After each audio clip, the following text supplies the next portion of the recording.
Good morning सभी का इस वीडियो लेक्चर में स्वागत।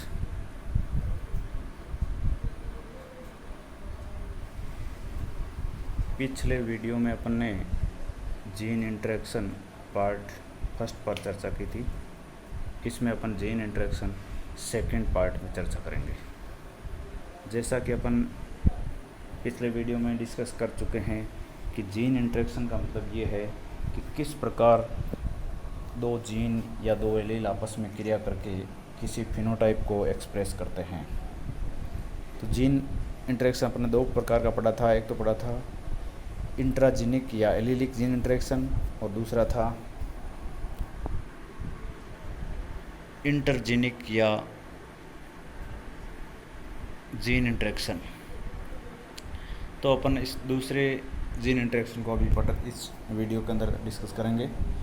इंटरजीनिक अर्थात दो जीनों के बीच होने वाला जीन इंटरेक्शन, और वो था एक ही जीन के दो एलील के बीच होने वाला जीन इंटरेक्शन। इस जीन इंटरेक्शन के अपन ने उदाहरण भी देखे थे, जिसमें पहला उदाहरण था प्रबलता या एपिस्टेसिस। एक अपन ने पढ़ा था प्रभाविता और दूसरा टर्म इसी से मिलता जुलता आ रहा है आपका प्रबलता। तो इसके अंदर अपन प्रबलता और अप्रबलता के बारे में चर्चा करेंगे। प्रबलता, जिसको इंग्लिश में एपिस्टेसिस कहते हैं, यह ग्रीक वर्ड है जिसका अर्थ है स्टैंडिंग अपॉन अर्थात खड़ा होना। ये नॉन एलिलिक या अंतर्जीनी दो जीनों के बीच होने वाली जीन अन्योन्य क्रिया है। इसमें एक जीन द्वारा दूसरे जीन के प्रभाव को दबा दिया जाता है। ऐसे जीन प्रबल जीन कहलाते हैं। जिस जीन की अभिव्यक्ति दबा दी जाती है, छिप जाती है, उस जीन को अप्रबल जीन कहते हैं। इसमें दोनों जीन भिन्न भिन्न विस्तल या लोकाई पर स्थित होते हैं, अर्थात एक जीन द्वारा दूसरा जीन प्रभावित होता है। तो इसमें मेन थिंग जो ये है कि ये दोनों जो जीन है एक दूसरे को प्रभावित कर रहे हैं, वो अलग अलग लोकाई पर होंगे। जैसे एक जीन ए है तो दूसरा बी होगा, इनका लोकाई या स्थल अलग अलग होगा।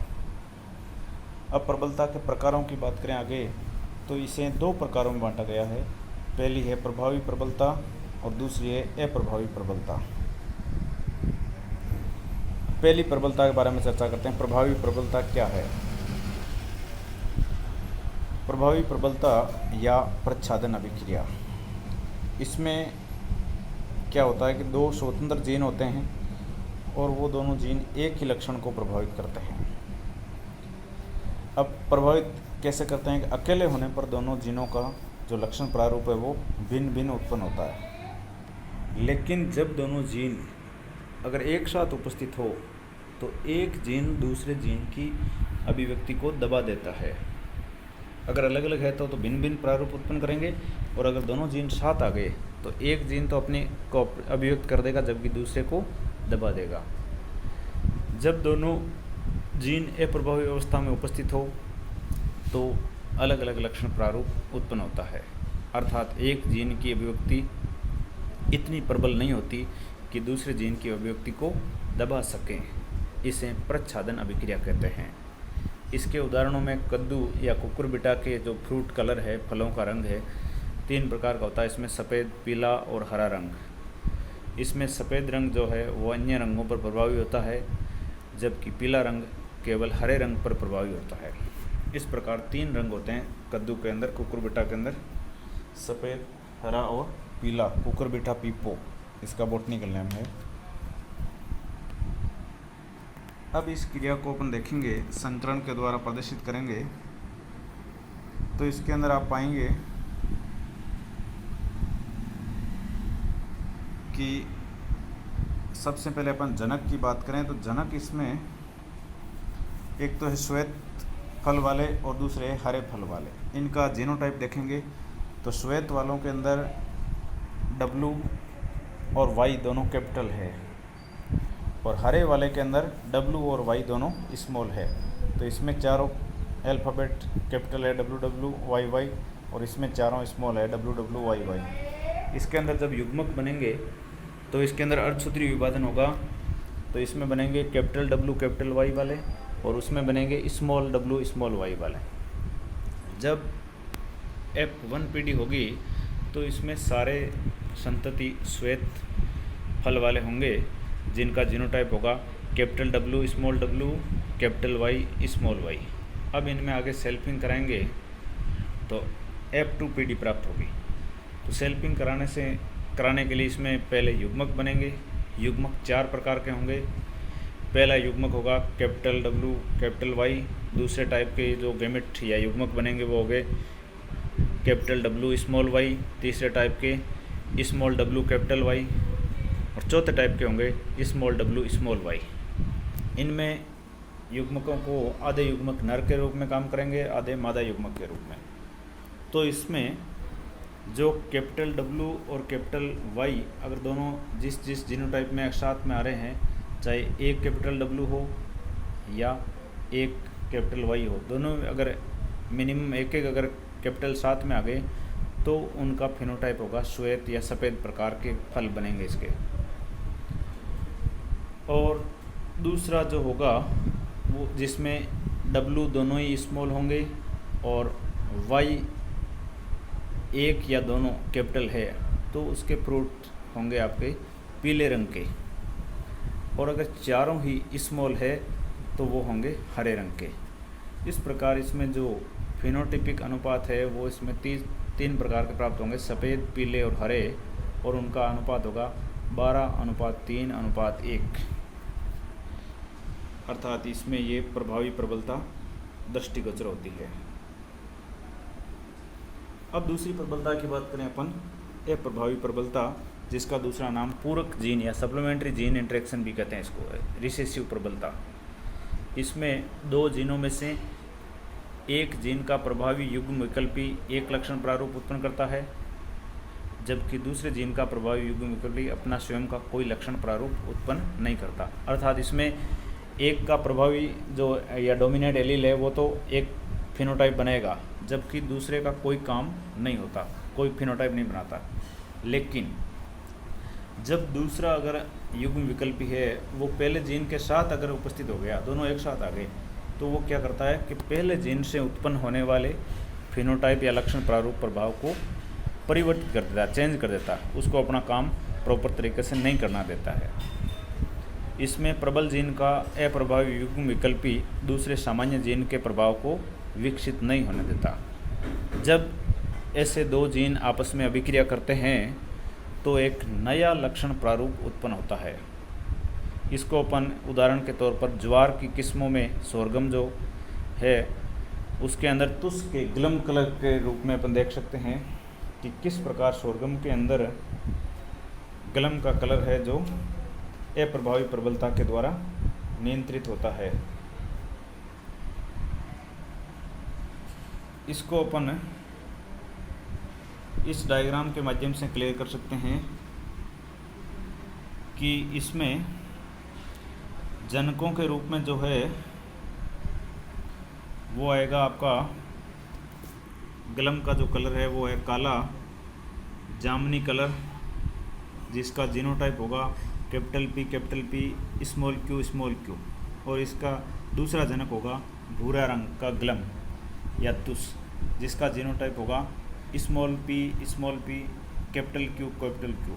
इसके अंदर जब संकरण कराएंगे तो F1PD के जो पौधे प्राप्त होंगे उनके सभी का ग्लम का जो कलर है वो लाल जामुनी होगा।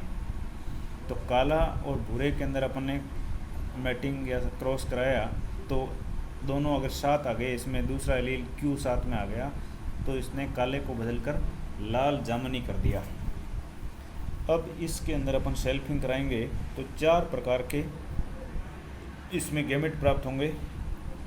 पहले गैमेट है कैपिटल P कैपिटल Q, दूसरे हैं कैपिटल P स्मॉल q, तीसरे है स्मॉल p कैपिटल Q और चौथे है स्मॉल p स्मॉल q। तो इसके अंदर आधे गैमेट मेल गैमेट के रूप में और आधे फीमेल गैमेट के रूप में। तो इसमें आप देखेंगे कि जो भी जीनोटाइप प्राप्त होंगे उसके अंदर दोनों में से P और Q एक भी अगर कैपिटल है तो उनके सारे के ग्लम या तुस लाल जामुनी होंगे। तो आप देख सकते हैं पहली लाइन में सारे लाल जामिनी है, दूसरी लाइन में भी 3 लाल जामिनी है, दूसरी लाइन का जो लास्ट है इसके अंदर क्यू आ गया स्मॉल, इसलिए ये काला जामनी हो गया क्योंकि इसमें पी कैपिटल है। इसके बाद तीसरी लाइन के अंदर भी 2 लाल जामिनी है क्योंकि दोनों ही एक एक कैपिटल आ गए। अब तीसरी लाइन के अंदर आप लास्ट वाला देखेंगे तो इसमें क्यू कैपिटल है, तो क्यू कैपिटल वाले अपन पहले ऊपर भी देख चुके हैं कि क्यू कैपिटल वाले, सिर्फ क्यू कैपिटल वाले वो बुरे होंगे। इसके बाद सबसे लास्ट लाइन में पहले नंबर पे दोनों कैपिटल आ गए इसलिए लाल जामनी हो गया, और पहला सिर्फ पी कैपिटल है जैसा अपन जनक में देखा, तो इसमें ये हो गए काले जामनी, और जो क्यू कैपिटल है ये हो गया भूरा, और दोनों स्मॉल है तो ये भी हो गया भूरा। इस प्रकार इसमें अपन फिनोटाइप देखेंगे तो 3 प्रकार के फल गुलम वाले अपन को पौधे प्राप्त होते हैं, लाल जामनी, काला जामनी और भूरा। इनका अनुपात होता है 9:3:4। तो ये ज्वार में तुस का जो रंग है वो अप्रभावी प्रबलता को प्रकट करता है। अब प्रभाविता और प्रबलता की अगर अंतर भी पूछ लेते हैं कई बार, क्या इसमें दोनों में अंतर क्या है, तो प्रभाविता में क्या होता है, एक जोड़ी युग्म विकल्पी या एलील भाग लेते हैं, जबकि प्रबलता में 2 जोड़ी युग्म विकल्पी, क्योंकि 2 जीन हो गए ना, तो हर एक जीन के 2 एलील हो गए तो 2 जोड़ी हो गया। अब प्रभाविता में क्या करता है कि एक जीन अपने ही एक युग्म विकल्पी के प्रभाव को दबाकर उसकी अभिव्यक्ति को दबा देता है। तो इसमें क्या करता है, एक एलील दूसरे एलील के प्रभाव को दबाता है, जबकि प्रबलता में क्या करता है, एक जीन दूसरे जीन की प्रभाव को दबाता है। अर्थात ये दोनों जो एलील होंगे वो नॉन एलीलिक होंगे। अब इसमें क्या होता, प्रभाविता के अंदर एक ही जीन के दोनों युग्म विकल्पी एक साथ प्रभावी नहीं हो सकते, और इसमें जो होंगे दोनों नॉन एलीलिक एक साथ प्रभावी हो सकते हैं। तो ये अंतर है प्रभाविता और प्रबलता के अंदर। अब नेक्स्ट आता है आपका संपूरक जीन अभिक्रिया, जिसे बोलते हैं अपन कॉम्प्लीमेंट्री। जिस प्रकार एक सिक्के के 2 पहलू जरूरी है, उसी से रिलेटेड है कॉम्प्लीमेंट, इंटीग्रल पार्ट। अर्थात किसी भी काम के लिए अगर 2 चीज़ें ज़रूरी है तो उसे कहते हैं कॉम्प्लीमेंट्री या संपूरक। जैसे ताली बजाने के लिए दोनों हाथों का ज़रूरी होना है। तो इसमें क्या होता है, जब किसी लक्षण प्रारूप को प्रकट करने के लिए 2 जीनों की एक साथ उपस्थिति आवश्यक हो, तो उन जीनों को या उस जीन अभिक्रिया को संपूरक जीन या कॉम्प्लीमेंट्री जीन इंटरेक्शन कहते हैं।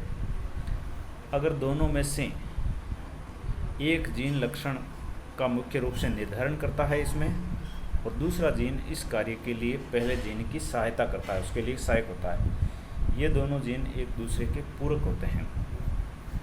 यदि दोनों में से कोई एक जीन अनुपस्थित हो, कोई भी एक जीन अगर एब्सेंट है, तो वह लक्षण प्रारूप उत्पन्न नहीं होगा। अर्थात उस पर्टिकुलर फिनोटाइप को एक्सप्रेस होने के लिए दोनों जीनों की उपस्थिति या प्रेजेंस कंपलसरी है। दोनों में से एक एब्सेंट हुआ तो वो फिनोटाइप प्रकट नहीं होगा। इसमें लक्षण प्रारूप का प्रकट होना 2 जीनों के सम्मिलित प्रभाव से होता है। इसका उदाहरण है मीठी मटर के अंदर पुष्प का रंग। इसमें जैसे मीठी मटर का जो पुष्प का रंग है लेथाइरस ओडोरेटस, इसका बॉटनिकल नेम है, वैज्ञानिक नाम।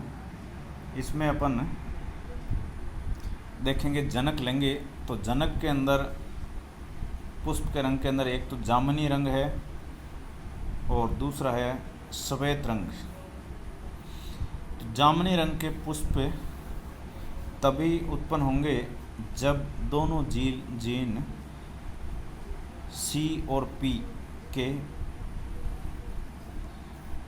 प्रभावी युग्म विकल्पी उपस्थित हो, और दोनों के अगर अप्रभावी युग्म विकल्पी है तो वो श्वेत रंग होगा। अब इसके अंदर जब संकरण कराएंगे तो F1PD के अंदर जिसका जीनोटाइप बनेगा वो होगा capital C small t C capital P small p, और इनका जो फ्लावर कलर होगा वो जामुनी होगा। इसके अंदर युग्मक बनेंगे, सेल्फिंग होगा F2PD के लिए तो 4 प्रकार के युग्मक बनेंगे। Capital C capital C small C capital P small P. इसमें आधा युग्मक नर युग्मक के रूप में और आधा युग्मक मादा युग्मक के रूप में काम करेंगे। तो जहाँ पर भी इसमें आप देखेंगे कि कैपिटल सी और कैपिटल पी दोनों एक साथ आ रहे हैं, तो वो सारे के सारे पौधे जामनी पुष्प वाले होंगे। और यदि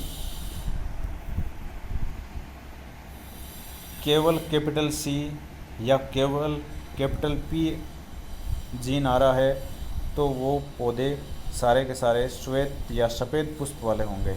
अर्थात जामुनी कलर तभी प्रकट होगा जब सी और पी दोनों प्रभावी अर्थात कैपिटल साथ में आएंगे। तो इसमें जामुनी कलर को प्रकट करने के लिए दोनों जीनों का साथ आना आवश्यक है, अर्थात दोनों एक दूसरे के यहाँ पर संपूरक है। इसमें जब अपन लक्षण प्रारूप अनुपात देखेंगे तो इसमें दो प्रकार के अपन को पुष्प प्राप्त हुए। पहले हुए जामुनी और दूसरे हुए श्वेत। जामुनी और श्वेत का जो अनुपात होगा वो होगा 9:7, अर्थात कॉम्प्लीमेंट्री जो रेशियो है वो होता है 9:7।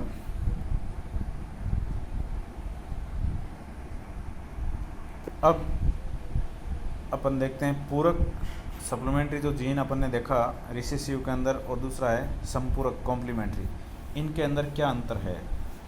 तो पूरक के अंदर क्या होता है, ये एक युग्म नॉन एलिलिक जीन्स होते हैं, इनमें से केवल एक ही अपना प्रभाव स्वतंत्र रूप से व्यक्त कर सकता है। जबकि संपूरक के अंदर क्या होता है, ये एक युग्म नॉन एलिलिक जीन्स होते हैं जो दोनों स्वतंत्र रूप से सामान्यतः अपना लक्षण प्रारूप प्रभाव व्यक्त करते हैं।